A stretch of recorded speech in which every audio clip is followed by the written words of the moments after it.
Hello WhatsApp guys, welcome back to my YouTube channel and Facebook page. কেমন আছেন আপনারা? আশা করি সবাই ভালো আছেন।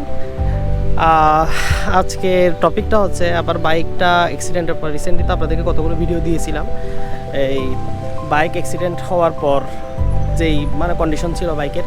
এখন গাড়িটা মেরামত করার পরে আজকে যেসব জিনিসগুলো আমি লাগাইছি সেগুলো আপনার ডিটেলস সহকারে আপনাদেরকে এই ভিডিওর মাধ্যমে জানানো হবে।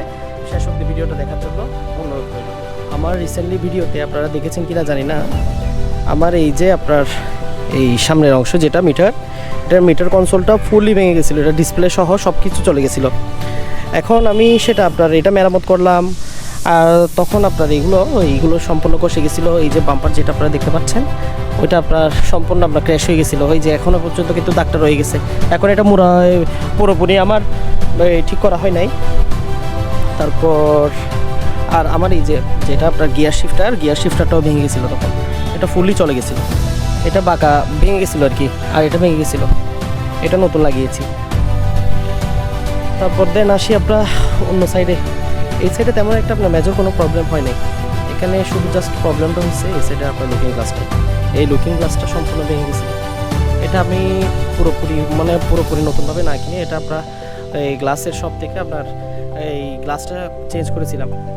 তার সাথে আমরা মডিফিকেশনের তো ব্যাপারটা সেগুলো তো আপনারা দেখতেছেনই।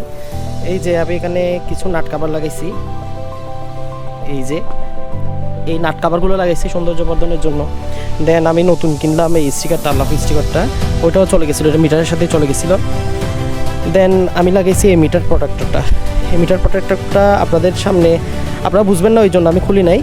এখন আপনাদের সামনে খুলেই দেখাই। এখানে একটা মিটার প্রোটেক্টর ছিল, এটা আমি এখন খুলে দেখাচ্ছি। এটার সামনের ইয়াটা উপরের পার্টটা এখন কেমন দেখা যাচ্ছে জানি না। আজকের ভিডিও এইটুকু। আল্লাহ হাফেজ।